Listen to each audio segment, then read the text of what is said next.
셀트리온 4월 주가 변곡점, 수급 개선, 실적 가시화, 미국 PBM 등지의 모멘텀. 셀트리온 금요일 플러스 4.03% 상승, 제약은 플러스 1.35% 상승세를 보입니다. 셀트리온은 목요일 하락이었지만 양봉으로 마감이 된 이후에 금요일 강세를 보여주면서 장대 모양의 양봉을 보여주는 모습입니다. 거래량도 증가세를 보여주는 모습. 이러한 가운데서 외국인들이 668억의 매수 우위를 보입니다. 그리고 기관들도 261억의 매수를 보이면서 강한 상승세를 보이면서 3월을 마감을 했습니다. 한편 제약도 안정적인 움직임을 보여주면서 외국인들은 6억 매수, 기관들은 5억의 매수를 보인 모습입니다. 이렇게 해서 3월이 마감이 되면서 24년 1분기가 마감이 되었는데요. 다음 주부터는 2분기 4월 장세가 시작이 되는데요. 과연 셀트리온의 주가 움직임이 4월 달에 중요한 변곡점을 맞이할 수 있을 것인가에 대해서 오늘은 이야기를 해보는데요. 특히 수급이 개선되는 추세, 그리고 실적의 가시화, 그 다음에 미국에서의 PBM 등재 모멘텀, 이러한 수급, 실적, 모멘텀 세 가지 측면에서 4월 셀트리온의 주가 움직임에 대해서 이야기를 해보기로 하겠습니다. 그 전에 먼저 목요일 장이 끝난 다음에 블록딜이 있었습니다. 두 번째 블록딜이라고 볼 수가 있겠는데요.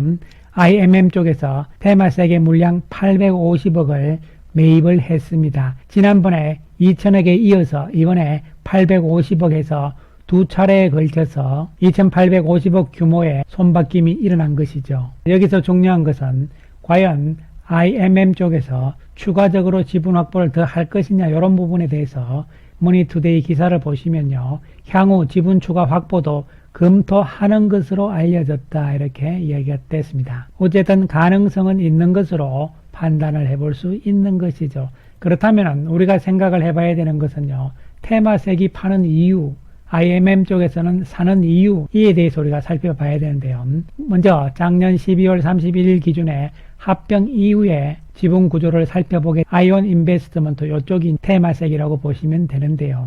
여기서 가지고 있는 주식 수가 784만 주가 되는데요. 이것은 합병에 따라서 작년 숫자에서 늘어난 것이죠. 그래서 테마색에서는 워낙에 장기 투자입니다. 초창기 셀트리온 그룹 처음 생길 때부터 들어왔기 때문에요. 장기 투자였고, 또한 스타트업 개념에서 들어오면서 상당한 수익을 낸 것이죠, 사실은. 그리고 이제는 셀트리온이 좋고 나쁘고 문제가 아니고요. 테마색 자체가 싱가포르의 국부 펀드이기 때문에요. 리밸런싱을 해야 되기 때문에 오래된 쪽은 이제 투자금을 빼는 것이죠. 그런 측면에서 주가에 영향을 주지 않기 위해서 계속적으로 장 끝난 다음에 블록딜을 하는 것이거든요. 그래서 테마색이 파는 이유는 자기들 나름의 문제일 뿐이지 셀트리온이 나쁘다 이런 것은 아니란 것이죠. 그렇다면 사는 쪽은 IMM 쪽인데요. IMM 쪽에서 펀드를 구성해서 사고 있는데 초창기에도 들어왔다가 수익을 내고 나갔고요. 이번에 다시 들어오면서 미래의 성장성에 대해서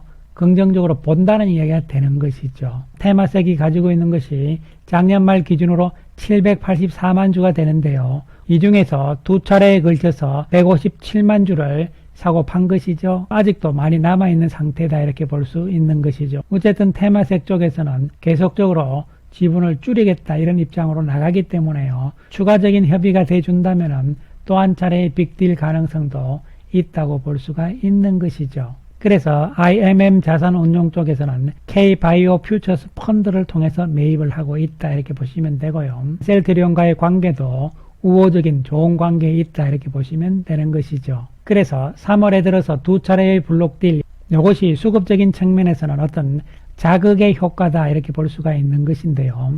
그에 대해서는 잠시 후에 살펴보기로 하고요. 오늘 외국인들이 668억의 매수 우위, 기관들도 261억의 매수 우위를 보입니다. 투신과 연기금 등 기관들이 골고루 사고 있는 상황이다, 이렇게 보시면 되는데, 이번 주에 외국인들은 296억의 매도, 기관들은 522억의 매수, 이런 상황으로 나오지만, 하지만 실제적으로 봤을 때 28일날 목요일날 것은 블록딜이었기 때문에요. 이것을 850억을 제외시키게 되면은 이번 주에 외국인들은 554억의 매수 우위다, 이렇게 보시면 되는 것이죠. 블록딜은 실제 장중에서의 매매가 아닌 것이기 때문에요. 제외시켜서 외국인들의 움직임을 평가를 하는 것이 맞다 이렇게 보는 것이죠. 그렇다면 3월 달에 두 차례의 블록딜이 있었습니다. 3월 14일 날 블록딜이 한 번 있었고 28일 날 한 번 있었는데요. 3월 14일 날 보시면요. 기타 법인 쪽이 IMM 자산운용이라고 보시면 되고요. 여기서 2054억의 숫자가 나오는 것이죠.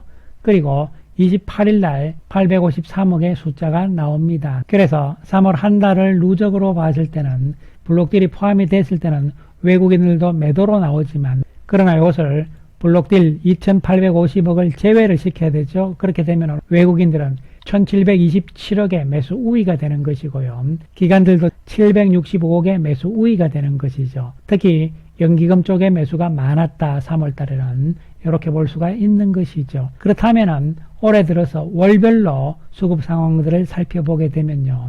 외국인들 쪽에서 3월달 자료는요.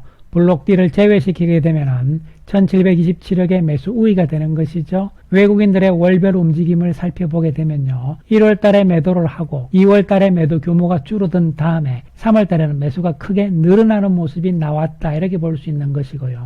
기관 투자가들은 1월, 2월, 3월 계속적인 매수였습니다. 그리고 매수 규모도 1월에 비해서 2월이, 2월에 비해서 3월이 더 많은 이러한 모습이 나왔고요.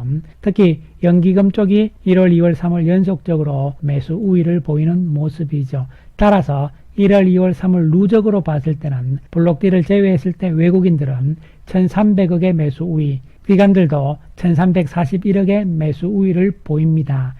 특히 연기금이 1700억이 넘는 매수 우위를 보인 것이죠. 그래서 1월, 2월, 3월 누적도 의미가 있지만 중요한 것은 1월에 비해서 2월의 수급이 더 좋아졌고 2월에 비해서 3월은 더욱더 수급이 개선되고 좋아지는 모습이 역력하게 나타난 것이죠. 특히 외국인들 움직임이 그러한데요. 이것을 우리가 그림으로 한번 살펴보게 되면요.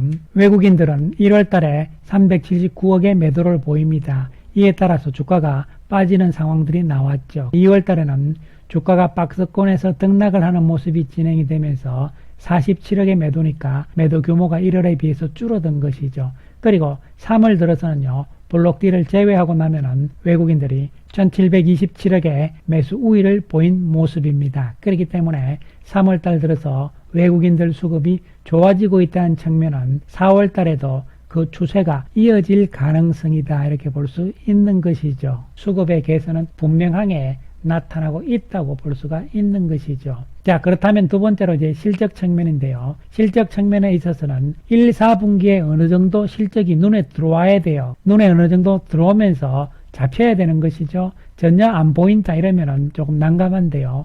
이 부분에 대해서 지난 주총에서 김영기 대표가 1분기 예상 매출액에 대한 언급이 있었습니다. 그렇기 때문에 이 부분이 실적 측면에서 어느 정도 시장에서도 인식이 되고 있는 것으로 보이는데요. 올 1분기의 예상 매출액은 램시마 SC 유럽에서 70%, 그리고 유플라이마는 430% 증가가 예상이 된다. 이것은 작년 기준이었기 때문에요. 23년 1분기 매출액이 램시마 SC가 650억이었고 유플라이마가 200억이었기 때문에 이것을 대비를 해보면요. 1분기에 램시마는 1105억, 유플라이마는 1060억의 매출이 예상이 된다는 이야기거든요. 그렇다면 이 숫자를 봤을 때는 충분히 회사에서 목표했던 유플라이마와 램시마 SC의 목표 매출은 가능하다는 이야기가 되는 것이죠. 이것이 이제 숫자적으로 가시와 눈에 들어오기 시작했다는 이야기가 되는 것이고요. 남은 것은 진펜트라가 되는데요. 진펜트라는 아직 잘 모릅니다. 실제적으로.